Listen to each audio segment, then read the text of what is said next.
Here we have a new 2023 Chrysler Pacifica Hybrid. This one comes in the limited trim level in silver mist clear coat on black, nappa leather interior. Our powertrain consists of a 3.6 liter naturally aspirated V6 hybrid engine, mated to an E-Flight SI EVT. That's going to be Chrysler's continuously variable transmission. But coming around to the front end here, we do get the LED daytime running lights along with LED headlamps and LED fog lights. And just a really nice look on this Pacifica ever since they did the slight refresh for 2022. You get all LEDs. Then we have 17-inch wheels here. Charge port, you just push that and you can plug in a 240. It'll charge in about 2 hours, or 120 it'll do in about 13, 14 hours, just depending. I like that we get the chrome mirror caps here. Really nice look on this Limited. We get passive keyless entry on all the doors.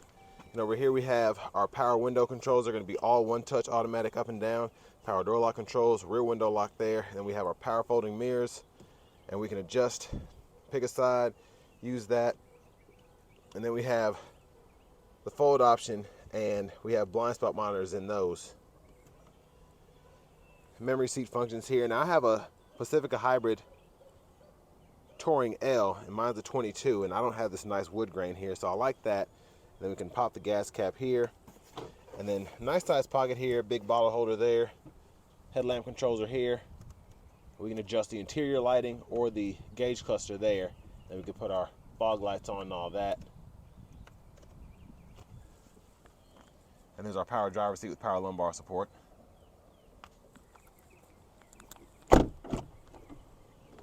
Let's check out the rear seat room. So I have the seat in front of me adjusted for someone of my size, being 6'3", and having one of these, I can tell you from firsthand experience, I can sit back here no problem. Only issue I have is these USB ports. You'll tend to hit your knee right there and then break off the cord. It hasn't messed up the ports yet, so I haven't had issue there. But likely we get the cargo nets on both sides, and then cup holder with storage right there. Really, really helpful this is. Now it's easy to fill it up with junk, I can tell you that firsthand as well. But really like having that option. And then our rear AC controls are here. We can just cut it on by turning up the fan speed, setting the auto mode, adjusting the temperature there. Then we can decide where we want the airflow to go. Then we can just cut it off there. Then we do have the vents in the headliner. Hanger hook there, you can hang 2-3 hangers there. Premium dome lights back here. So just really nice interior. If you look back here, this has 2 USB ports, a USB-C and a USB-A input. And I think my Hybrid Touring L only has the USB-A input. But 2 cup holders there, storage pocket. And that's 1 cup holder over there and a storage pocket, but then no USB on that side. Interesting. Now, mine has an option where you can hit this button. There's a button down here, and you can actually use this and tumble the seat up. But the issue I have is when you try and take it one way or another, it won't stop halfway like maybe the lift gate or the door would. It'll just keep going until it finishes what it has to do, and a lot of the times it can crush stuff in the process. But you can fold the seat flat there, and then you can actually use this, which it's a nuisance, but you can use this to slide the seat up if you want to get somebody in the 3rd row. So it takes some getting used to. You also have a bar down here as well. You can use to slide back. Now our fuel cap here is capless. Then come around to the back end here, we're gonna get LED tail lights as well. And a really nice look for this Pacifica, again with that refresh.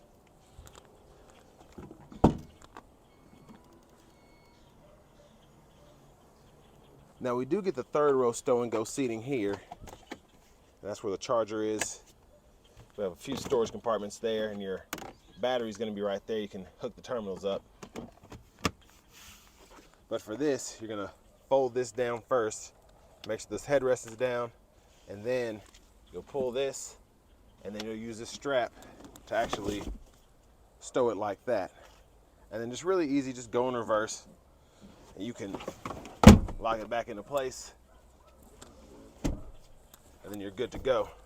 So really simple, you just gotta make sure you know the steps, but still plenty of space even with having the 3rd row up. And then we have a 12 volt here as well. And I always forget the buttons right here.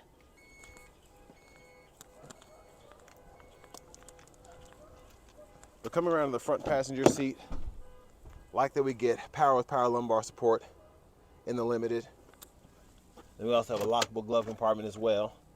And then let's look at this window sticker here.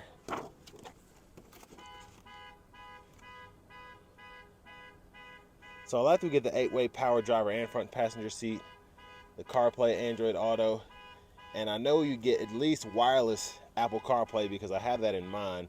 Now I can't tell you about the Android Auto.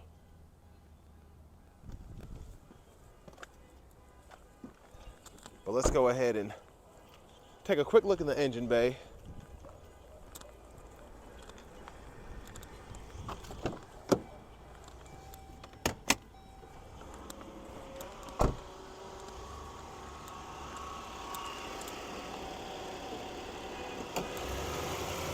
And there's a 3.6 liter naturally aspirated hybrid powertrain there.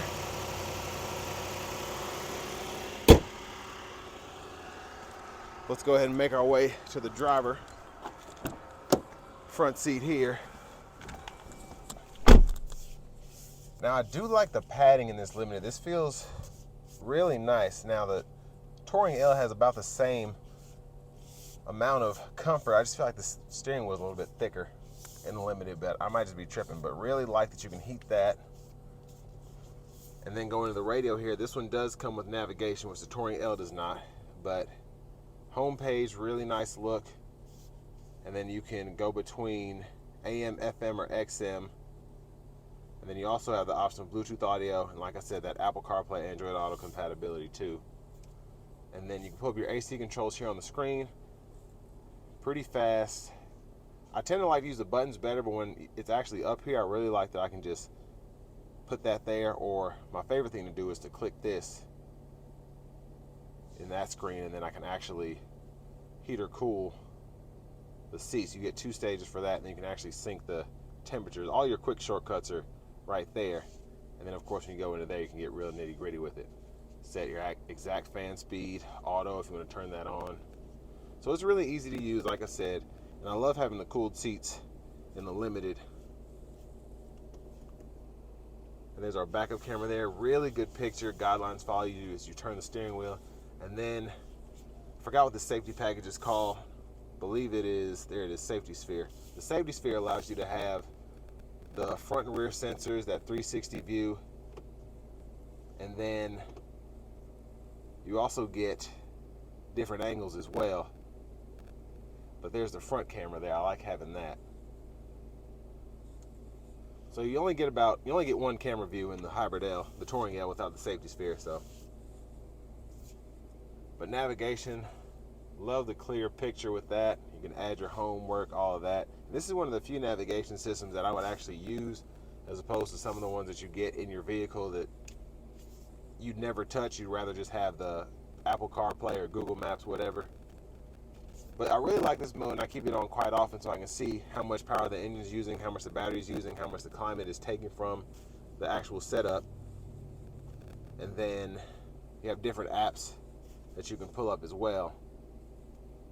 And they're all sorted through here. And then automatic park is there as part of that drive, or that safety sense, or park sense, excuse me. And then we have lane departure here. Kind of a lane keep assist. It's decent. And then volume knob, you can also power down the screen using that. Then tune knob, browse, AC controls if you want to actually use the buttons. Auto there. Electronic parking brake, you just push it, and then push it again when your foot's on the brake to disengage. And for the shifter, you just have reverse, neutral drive, and then your low gear is actually the max regen when you're driving, which I love. It's almost one pedal, but it won't let you come to a complete stop with it. But it's nice to be able to recharge the battery with that. Now down here is part of the Limited. You do get this nice pocket back here, but you also get a wireless charging pad that you can hide. And you get this really nice gloss black trim on the little storage area here. And then 2 USB ports. You can use C or A, and then an aux input there. And cup holders here. Like this storage area, this is where I tend to keep a lot of stuff I don't use often, but I like having in the car. So change USB ports again, charging, and then a 12 volt And then sunshade controls are here, and then you can tilt the roof there, or you can one touch push it all the way back there. And I like that it goes all the way back. You get a really nice view. Then sunglasses holders here, and then you can actually use these to open up either door, the back door. So push this button, open and shut that. Then I can turn this off so they don't slide, and then I can do the rear lift gate with this as well. But tons of space in this Pacifica Hybrid. We can use these 4 arrows to go through our gauge cluster here. And I really like the views. It makes it really easy. So I like the hybrid info because I can actually keep track of what my fuel economy is. And then of course you can, based on trips, you can see how much is actually being used in EV mode and how much is being used with the hybrid mode. And then voice recognition control, Bluetooth controls here, cruise controls here, and then adaptive cruise controls here. You can adjust the gap back and then forward. So that'll get you the max gap, and this will get you the minimum gap. Again, love the wood grain look here though. Really nice look. Blinkers are here, high beams are here. Now in auto mode, you can put the high beams on and then they'll automatically toggle on and off. And then when you have your regular headlights on, you can just hit that and flash there. And the auto high beams are really good on this, I know from first-hand experience. And then the only thing that I don't like is the rear wiper. I hate having that there because it's just kind of hard to find when it's dark out. And then you have to actually turn this for the front wipers. But front mist is there, and then rear mist is there. And there's our push button start. Finally, here's our key fob with remote start. But now I'm going to go ahead and take this 2023 Chrysler Pacifica Hybrid Limited out on the road for a quick test drive. So driving the Pacifica Hybrid, of course I'm used to driving this vehicle as I have one. But one thing that I love about the powertrain is that instant torque that you get from the electric motors whenever you are coming from a stop. Just really, really good power there. And then you have the V6 to back you up if you need more than 50% throttle output. But it's really fun to drive it in the EV mode for me because I can really help get that miles per gallon up. I think mine's at like 41 miles per gallon now because I try and keep it charged up as much as possible. And even though I do round trips that are usually between 60 and 100 miles, it still does a really good job on the highway, specifically on 2-lane roads where the speed limit's 45, 55, things of that nature. Really, really good fuel economy there. But the view I have up here is the one I usually keep it in because it shows me my average and then it shows me what I'm getting based on whether I'm just in the EV mode or if I'm in the hybrid mode. So like I said, it's really just fun to get that number up as high as I can. Now with this Pacifica Hybrid, I'll have a lot more to say just because I've lived with one for almost, well, over 13,000 miles now, just by owning one. So as opposed to getting behind a vehicle that I've not been in before, when I've only driven around a couple of times for 5 or 10 miles, I know this one like the back of my hand. And one thing that can be an issue is, especially if you're on an uphill incline, you want to make sure you keep your foot on the brake because where it tries to stay in that EV mode, it has quite a bit of rollback as opposed to you having to keep your foot on the brake. Specifically with the, I'm talking about in the regen mode, just because it's always trying to recoup as much energy as possible from the brakes. A lot of the times it tends to want to roll back because it's not necessarily in a full-on drive mode where the engine is always trying to propel you. But that's probably my biggest issue with it, and it's really not a problem, it's just something you have to get used to, kind of like driving a stick.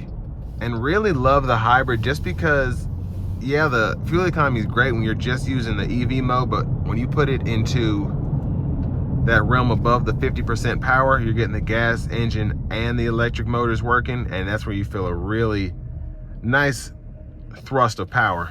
Now we'll put our foot into it, getting on the interstate here. And you really feel that juice from the electric motors, you really do. Now it's not a speed demon, but it has really good merging power, really good passing power, especially for a minivan. And then when you're not trying to merge, you really do get really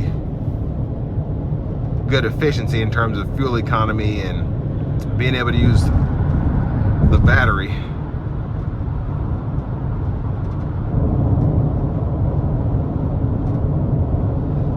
But like a typical minivan, ride quality is fantastic. Just really low slung, so you really get a nice smooth ride without having to worry about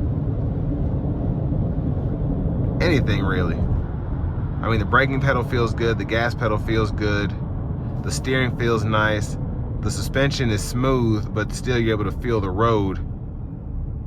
And it's just really, minivans are really probably one of the better driving vehicles as opposed to sedans, SUVs, because they're not necessarily as top heavy, and you still have that feeling that you're level with everything else out on the road. So a really direct competitor to this is going to be the Toyota Sienna, with that having a hybrid powertrain, and of course your gas powered minivans like the Odyssey. But I really like the Pacifica Hybrid because with this van specifically having that hybrid powertrain, you do have the option of getting that full $7,500 tax credit, which I actually used for my 22 to keep me from having to pay into the government this year. So that was really nice. And having the full EV setup and not just the hybrid, I really like being able to plug this in and get the full effect of having an EV while also having a hybrid. So just really, really love this van. And the only issue that I've seen is a lot of people complain about reliability having older ones. But I mean, I'm gonna get a warranty on mine, and it'll go, I think, 150,000 miles, something like that, 7 years. So we'll see how that goes. And hopefully I won't ever have to use it.